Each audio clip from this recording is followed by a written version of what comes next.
Ka hokai te te whakapaki mona.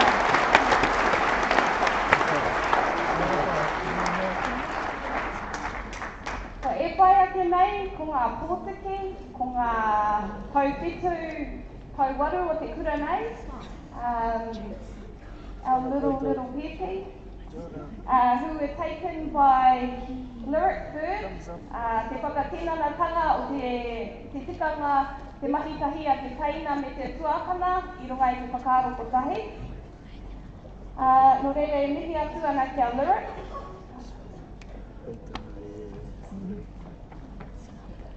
Ko te whakaeke, ko te whakakōrerotanga, ko te whakatauki whai ake i te kahurungi ki te tuahukwe me he maunga teitei. Waiata tira, tēnei mātou, he waiata nā te kapa o te waihirere no te tai rāwhiti, e kōrero ana mo te kotahitanga me te aroha o ihoa. Waiata āringa, he kohi ngā waiata rongonui, tētahi o ngā kaitito, ko kōhine pōnita, he waiata tangi, no Piri Shasha, o ngā tika hunganu, mo tamatea riki nui, mo ngā tini mate kua hinga atu, no reira moi mai rā. Ko te poi, e kōrero ana kia rere e te poi, taka huri, te whakawātea, te whakanui, e ngā tamatua, ngā poi a Māori, i haere ki ngā pakanga o te ao. No reira, homai anō te piki paki mo ngā pōtiki.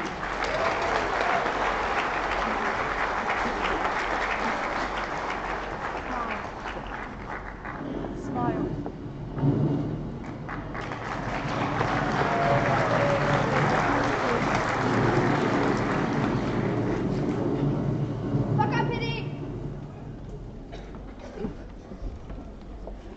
Kimua. Kimua. No, Carl. Get in line. Get in line. Come on. To the Front side. row. Front row. Right. There. Smile.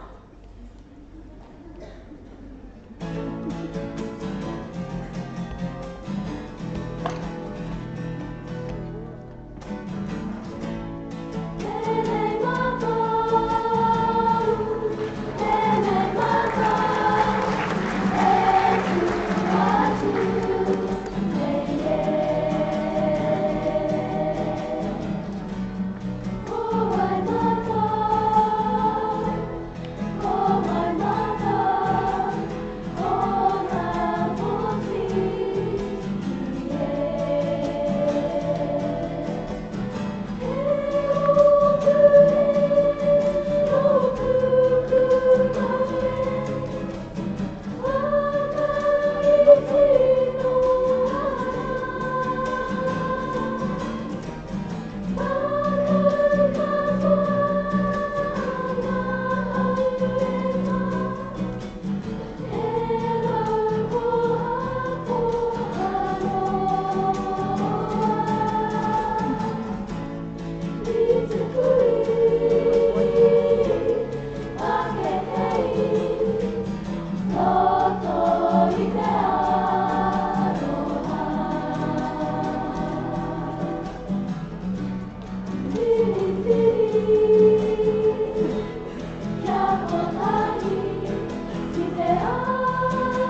Mariola te whānau, ko Sheridan Clark toku ingoa, he ria hau no Ngāti Hiniru me Ngāti Tamatera, ka noho a ki ahurere he tau whetua hau. Kia ora!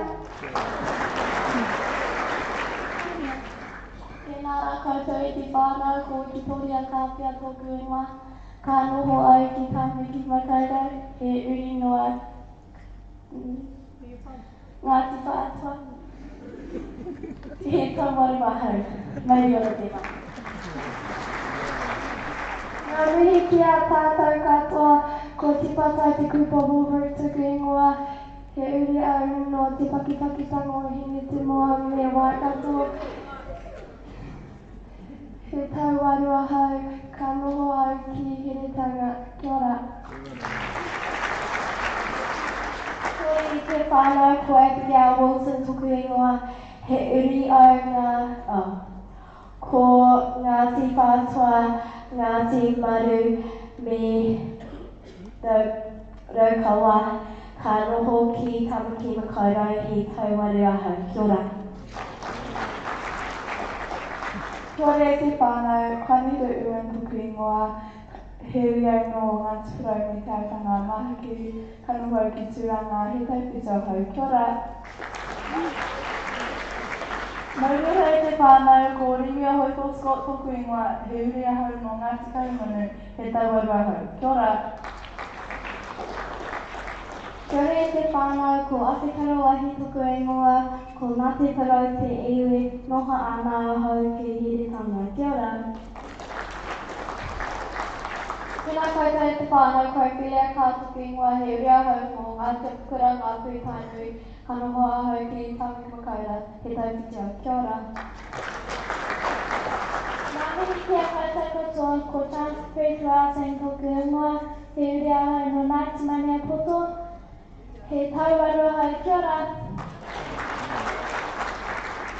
Tēnā koutou te whānau ko Shagara Sullivan toku ingoa, he uri ahau no Ngāti Hiniru, he tauwaru ahau. Kia ora.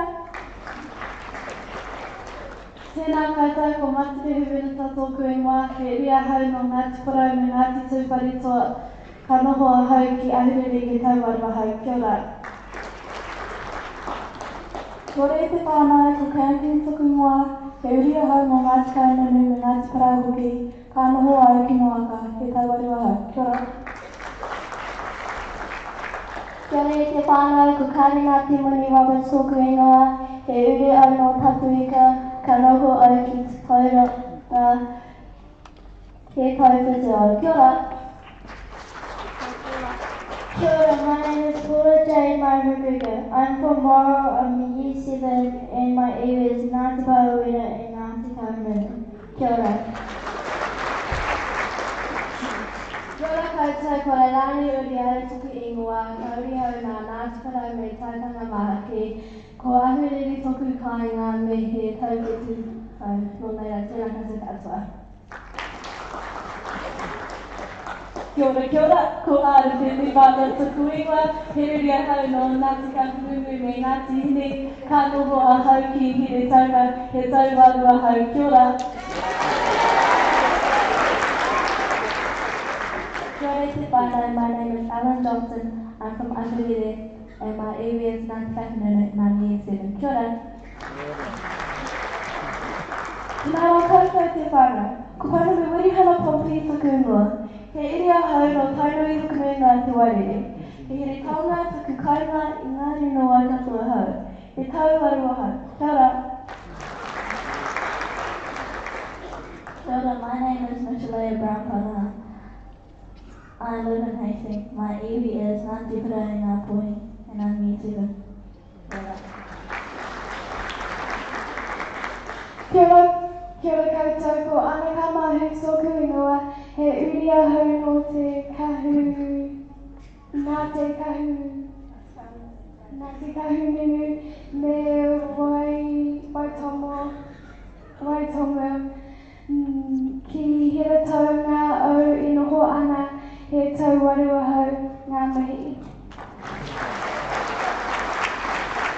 Kia ora I te whānau, ko teina ki here ni tōku ingoa, he iri au no papuka, ka noho hau ki te puke, he taupito ahau, kia ora.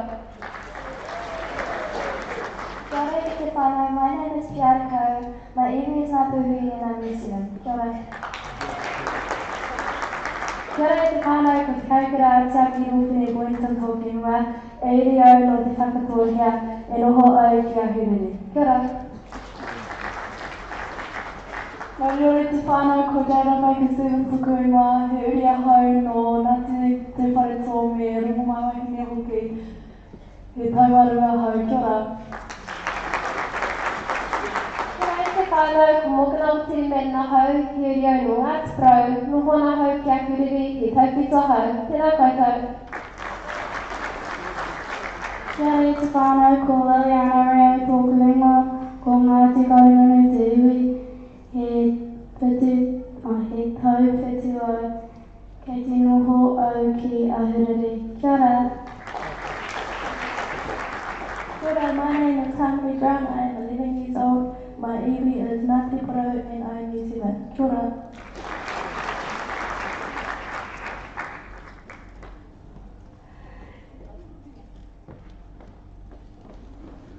Kia ora ko Zara Leji tōki ingoa, Ngāti Kahululu, Ngāti Kura and I'm here. Kia ora. Kia ora I te whānau, ko Manuel Hawk tōku ingoa, he uri tēnei no Ngāti Whātua o Rākai, Kaitahu me Rarotonga, and I'm Milan.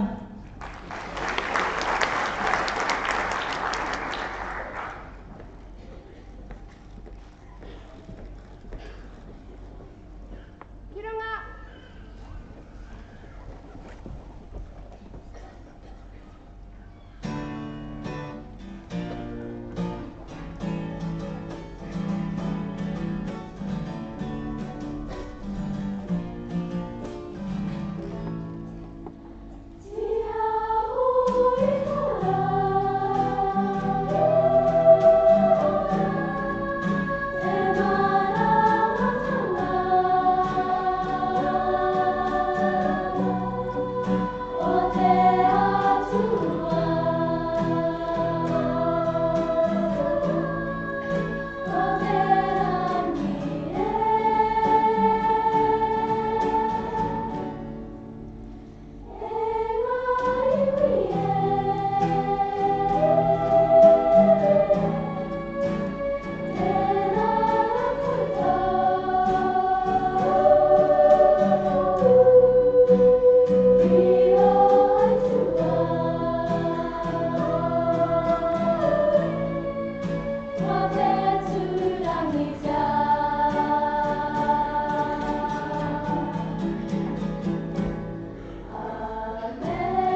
Pepe.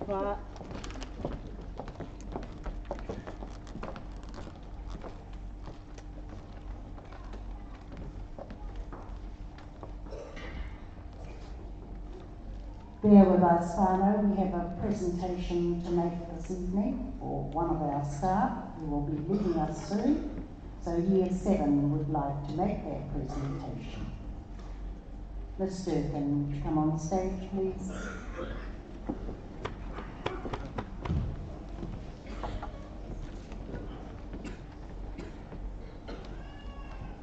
Mrs. Durkin, on our behalf of the board of trustees, we would like for you to have a safe trip to the Philippines, and we will miss you, and we hope you have a good time in the Philippines too. Don't miss me too much.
Hey,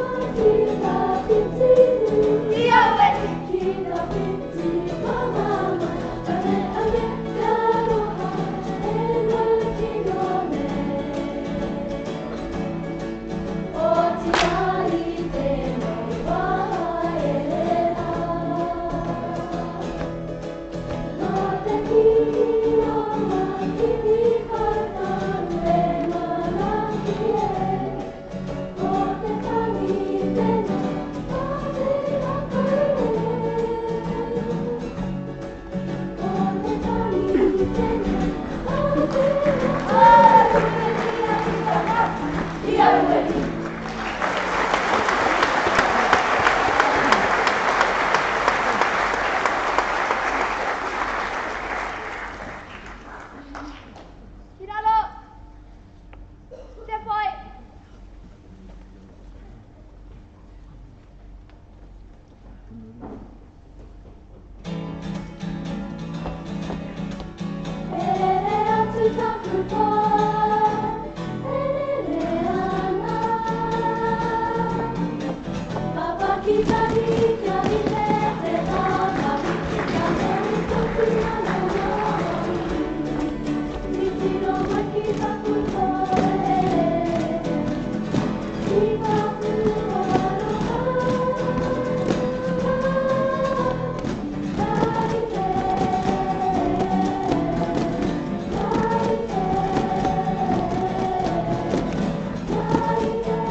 That just warms the manawa, doesn't it?